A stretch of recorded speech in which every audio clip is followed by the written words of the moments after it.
At She Can, we tell women's stories. We show how women got to where they are today, to be role models for others and show others the path they walked on and the life that they forged for themselves so that others can forge their way forward. I'm very excited to welcome Bea Gasca today. Bea, welcome to She Can. You're a global HR leader. You're currently working for Venture Employer Services. You're also an advisor to the Sherry Blair Foundation, and you fight the fight against injustice against women. And through your work, you address all the inequalities faced by women today. And you really are baffled by the apathy of our young people today and would like to encourage them to find their purpose and really change the status quo. Bea, tell us a bit more about yourself. Thank you, Stephanie, and it's an honor for me being on this space. Um, I am a businesswoman and an activist. I normally explain this as half and half of my heart. Like I use 50% of my time on my business and my professional career, and the other 50% on activism related with defending women's rights. Um, I have a lot of stories to share with you, but I would like to start with one that just popped up this month again in my mind. And is that when I was starting my professional career, I was maybe around 22, 23 years old. I remember I joined this company that was very big, like the biggest company in Mexico City, where I am from, Mm, related with beauty products for women. mm, And I entered into this company as my first job, as a trainee of the trainee. Like my position was zero in the pyramid of the headcount. And I remember one day, we were fighting for getting like the formal position with all the rest of the trainees. And I remember one morning that I arrived and I saw on my desk, well, the desk that I used to share with more trainees because I didn't have my own desk until many years after this story. And I saw this cover of the magazine with the current CEO of the company that I was working for. And I knew the name of this lady, but I've never met her in person. And I remember how inspired I was. Like I read the full article from top to the end.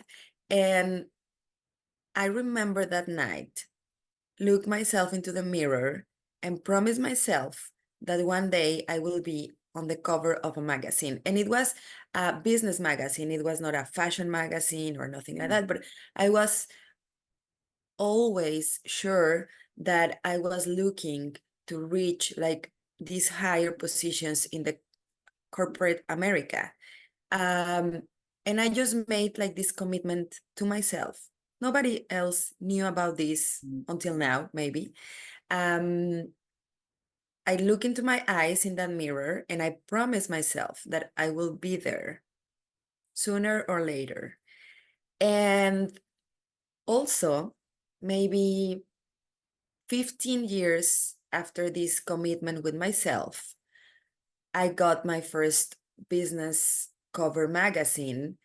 And on that interview, I remember also telling this story, like how I visualized myself. Mm. I did what I had to do to get there, and I made it.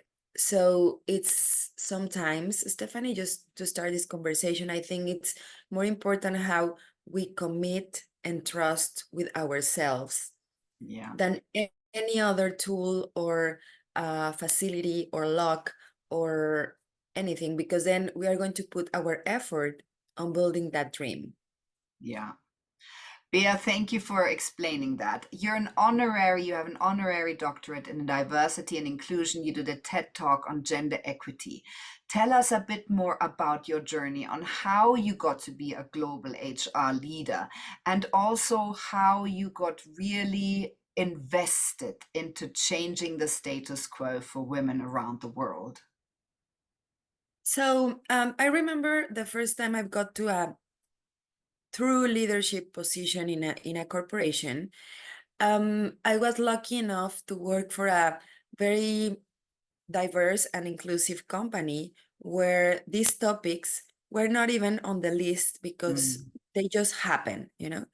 And then my second position after this one was on a company that was completely the opposite, like mm, no diversity, not inclusion. I was the only woman director, the youngest also. And one day, during my first weeks on this position, I was interviewing employees. You know, that's what I do. I'm in human resources and social responsibility. So yeah. normally what I do is to talk to people. So I was doing that. And I was not really like getting to the point on which will be my main project of that year. And during a break, I went to the restroom and I remember hearing this very different noise coming out from one of the cubicles. So I stayed there, like just observing what was happening. And after some time, a women pilot, this company was an airline, a women pilot came out from the restroom with a bottle of milk. So what she was doing, I asked her, was pumping her breast because she was a new mom. Mm, And what shakes me the most at that time is that while she was explaining me what she was doing, she was throwing the milk into the sink. And I asked her, why are you doing this? And she said, because I don't have any, you know, like refrigerator to keep the milk or something. So I just pump it out because it hurts. And then I can't do anything else but throwing the milk into the sink. So immediately, like my mind um, sent me the message, or maybe something higher, that that might be the project, my main project for that position. mm, And I did one of the first and biggest project in Mexico related with maternity leave and supporting after the mom came back with nursery rooms and all of that. This might sound nowadays, maybe even um, you know, like past or like archaic. Mm, exactly. But at that time, I'm telling you, this was maybe 12 years ago. It was the first company in Mexico to really address the issue as we did.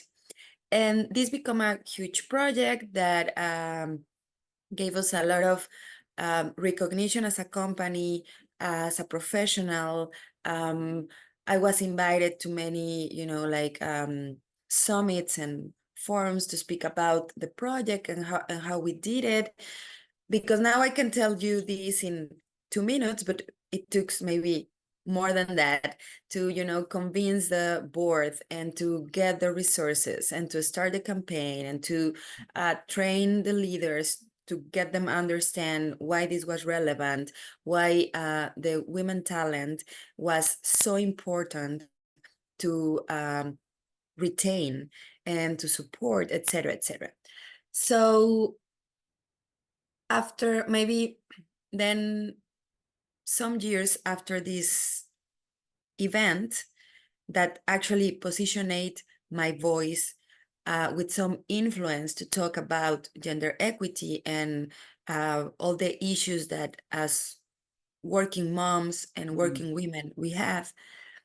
Um, one day, literally out of the blue, someone knocked at my door in my office. And when I opened the door, I saw a group of 40 women requesting to meet with me. So I received them. They were all standing up. I can see like the image now. And they were moms of disappeared girls, most of them kidnapped by some mafia or something like that. And they knew exactly were there girls from around 3 to 6 years old where they were sexual trafficked in the United States. Mm. And even though they were requesting for help, with the authorities and with the human rights commissions, etc., nobody was taking care of them or their cases. So they were desperate, obviously, and they saw that I was an activist and they just guessed that maybe I could help them. Mm. So after hearing some of their stories that were terrifying, Yeah. nothing less than terrifying, I decided to help them. And what I did was that for the next interview that I had on my agenda, I bring one of them with me.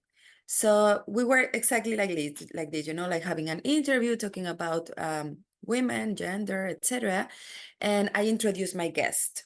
And this woman in national television introduced herself and what happened to her little girl. Mm.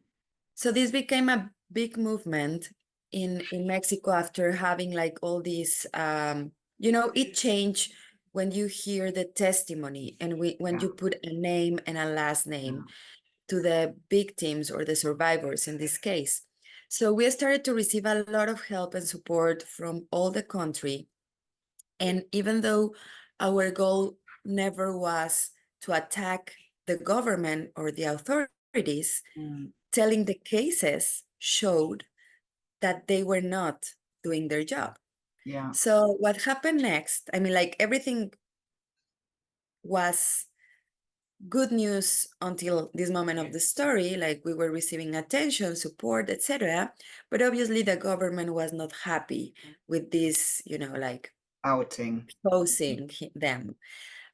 So after 3 weeks maybe of doing this, the Mexican current government attacked me and they exposed all my personal data in national television, and they create this story saying that I was helping these women. Well, first, that the stories of these women were false. That is tremendous because we are talking about, again, girls being sexual trafficking, girls of 3 to 6 years old. But also they said that I was, like just using these stories to positionate myself.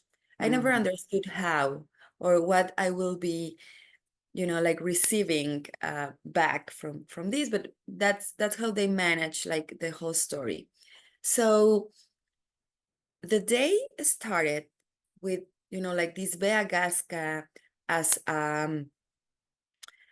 false attacking the current government. Like literally, I remember saw tweets or X now saying Bea Gasca to the jail. And by the end of the day, I was receiving tweets saying Bea Gasca for president.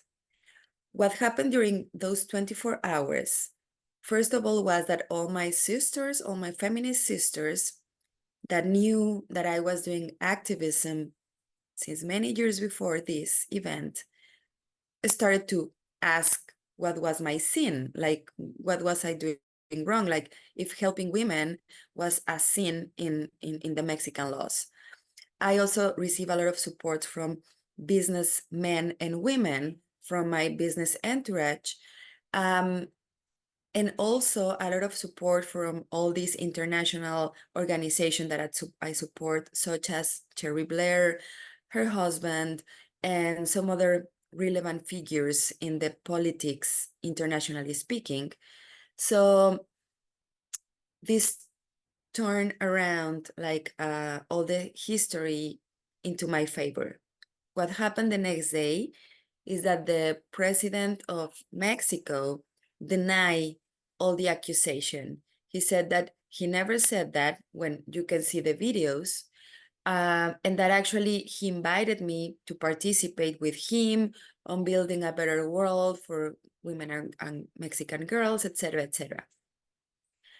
I'm sharing this story with you in this special month for all women because what I decided after that moment first was to relocate to United States, and that's the reason why I'm based in Houston, because Mm, even the accusations publicly stop, the harassment didn't, yeah. and I never felt safe again in my country.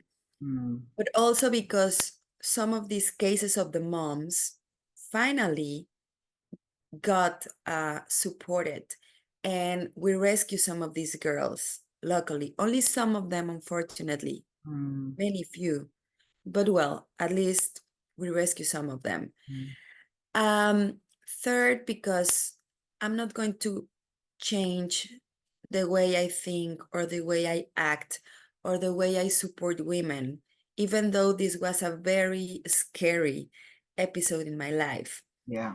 So really, if any of the audience that is listening to this conversation is looking to support other women, maybe you don't need to be in national television one day being attacked by the government, but you need to stick to your belief and to what really full your heart, because this full my heart. I'm keeping the activism now in the United States. Ironically, now I'm in the city where all these girls were sexually trafficked. And I did not pick this city because of that, but Mm, sometimes they said that your passion follows you. So now I'm on the other side of the border, supporting also um, victims and survivors of human and sexual traffic. And that fills my heart, even if sometimes it's difficult, even if sometimes it's demanding, even if sometimes most of them is heartbreaking. I just want to keep on doing this because that's my call. yeah.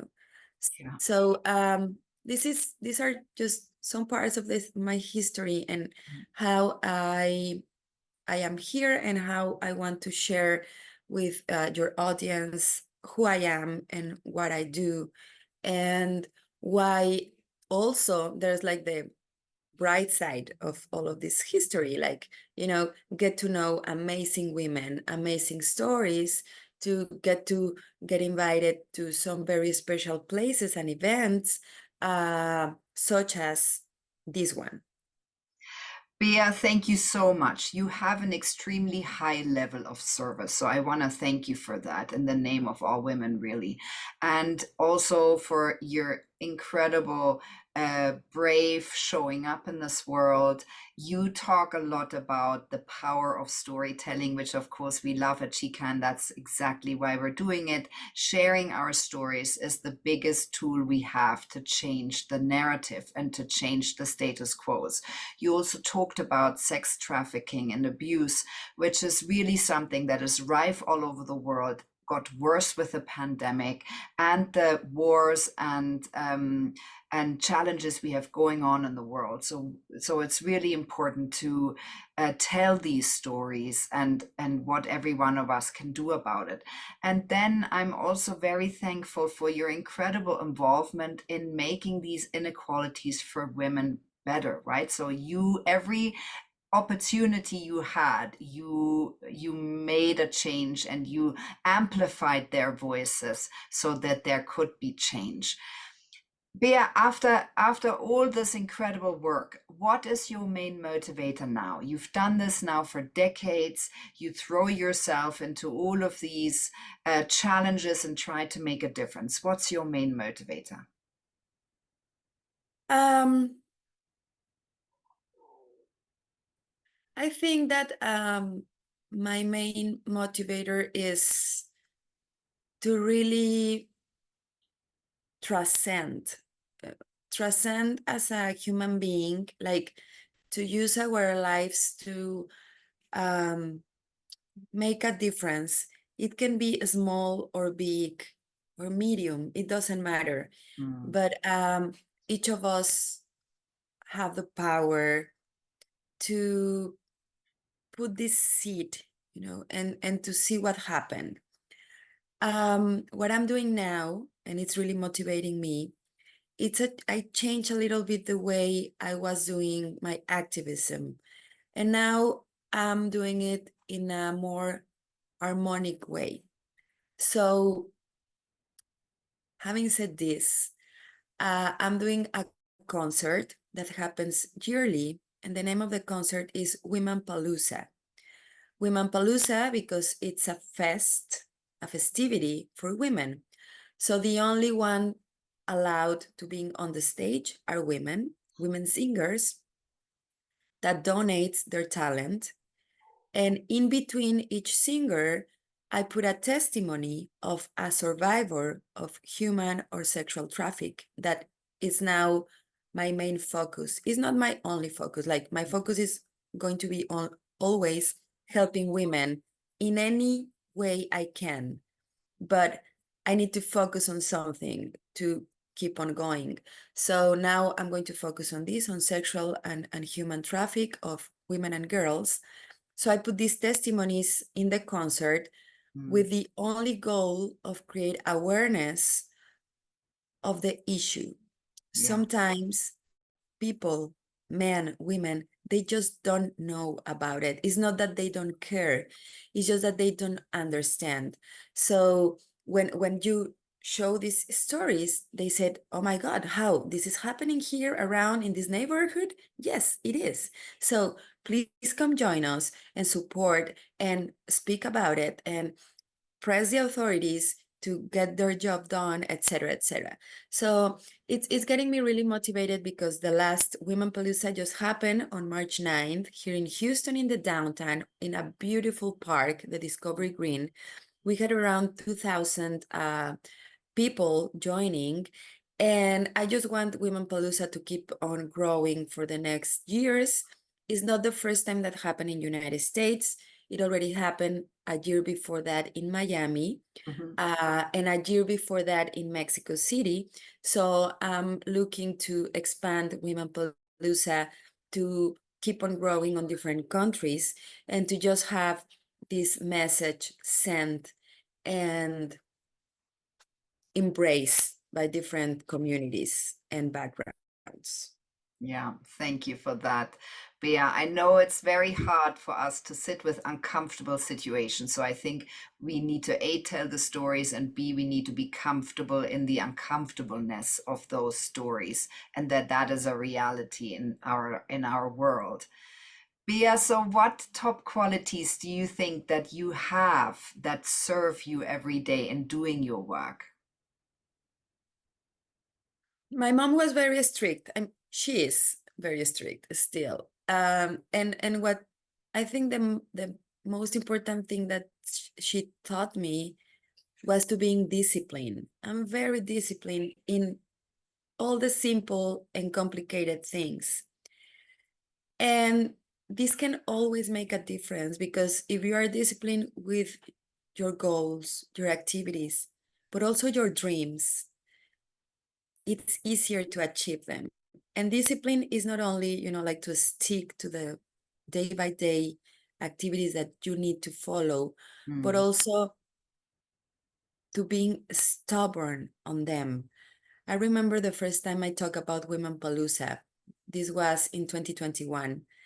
Um, and the first person I shared the idea with, even the name, he said is ridiculous, like the name and the idea, and you don't know anything about, like this industry, you are more related with social responsibility or other topics. And I said, yes, but actually entertainment can also needs to be addressed to social responsibility. yeah. And the first year in 2021, the concert was virtually because we were on the pandemic, Mm, and we had 25,000 views on the live. And it just getting, like more big and known, and following the discipline of doing what I have to do every single day is going to get to the point that I aspire.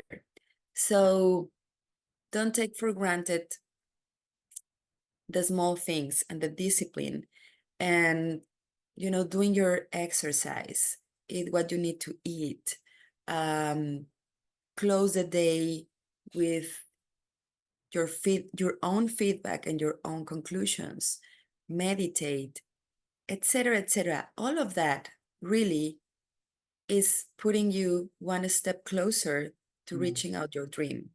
yeah. Bea, thank you. You've already started giving tips, but I'm wondering what your top tips are for women who face inequalities still every day. First of all, speak up. Um, I always like to give examples or like real testimonies because that helps me a lot. One day, I told you about this story about the project of the women pilot Mhm.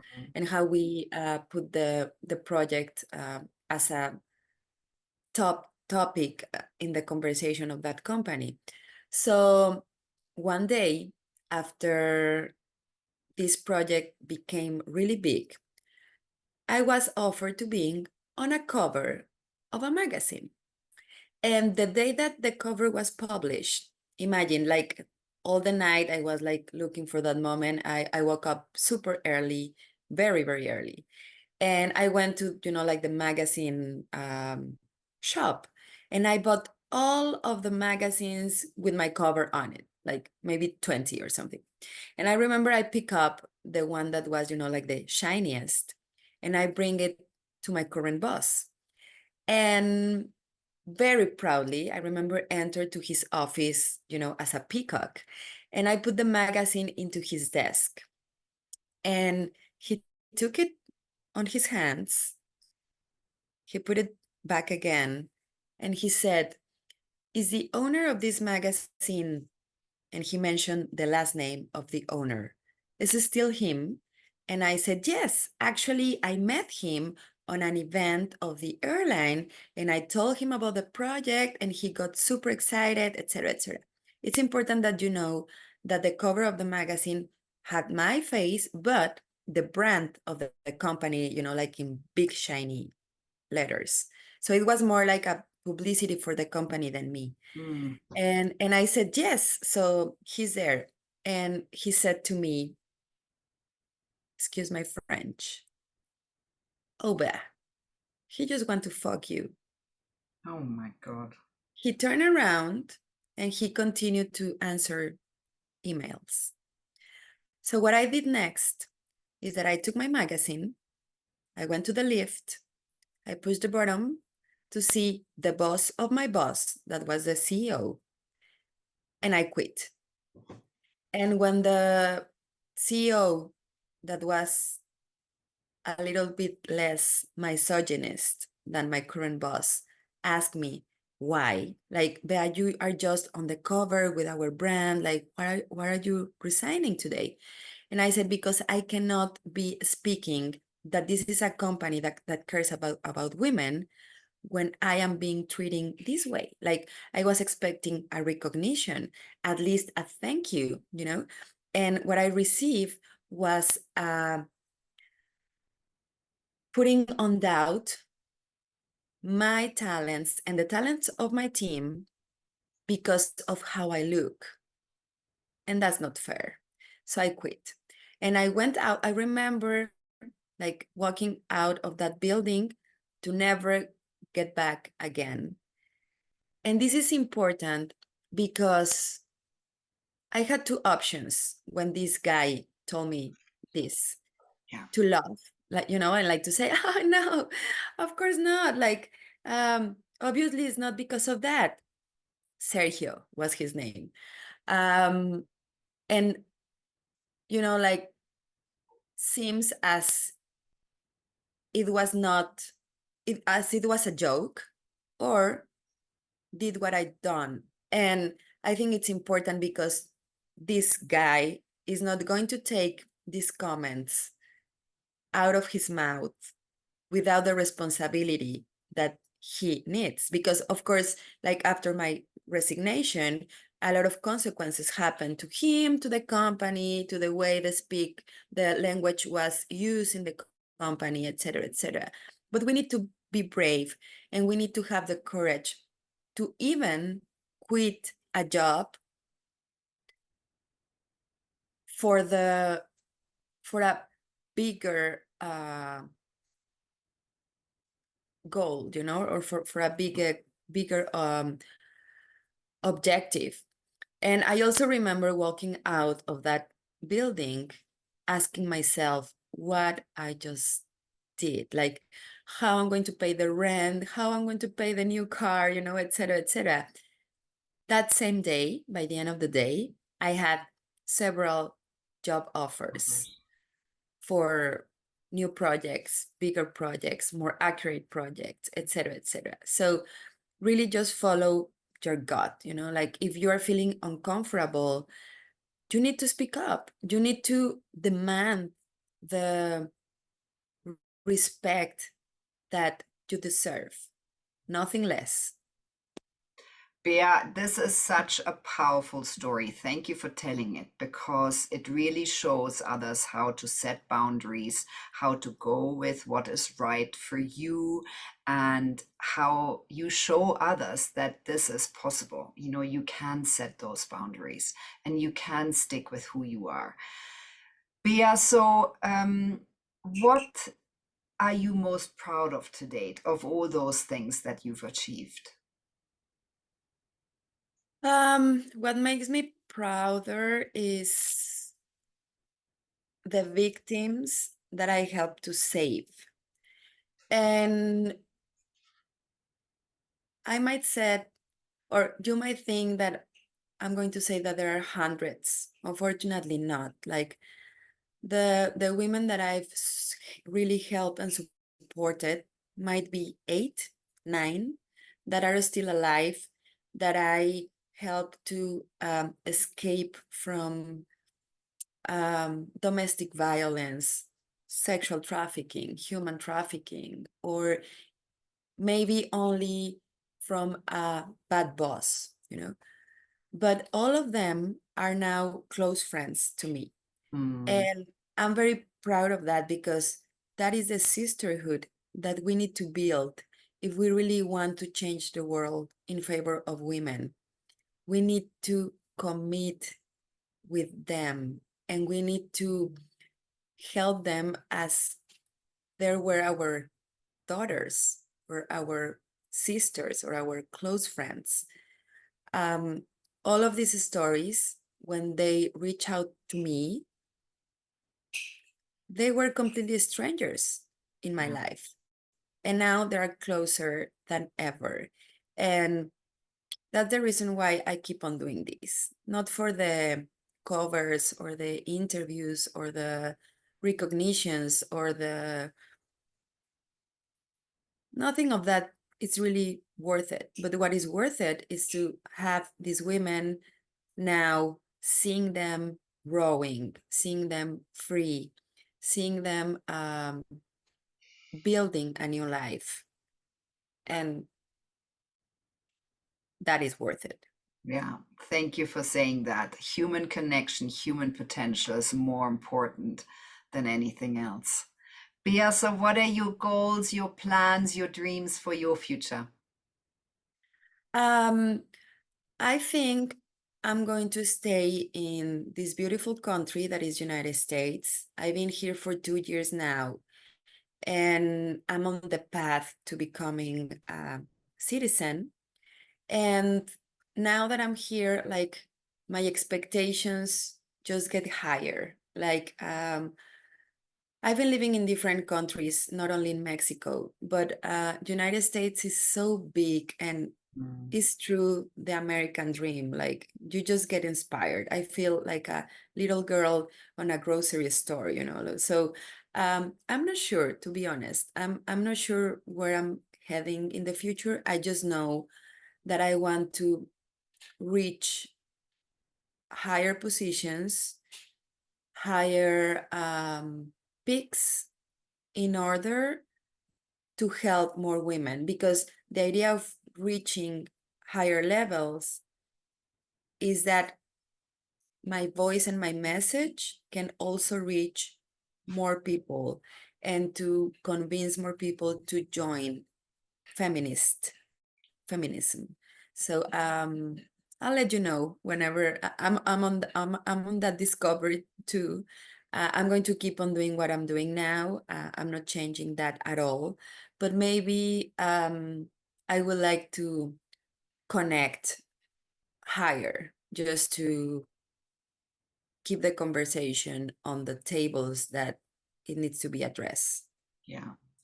Bea, thank you so much for this unbelievably inspiring conversation, for amplifying the importance of storytelling. And how lucky is America to have you? I can't wait to see what you're up next.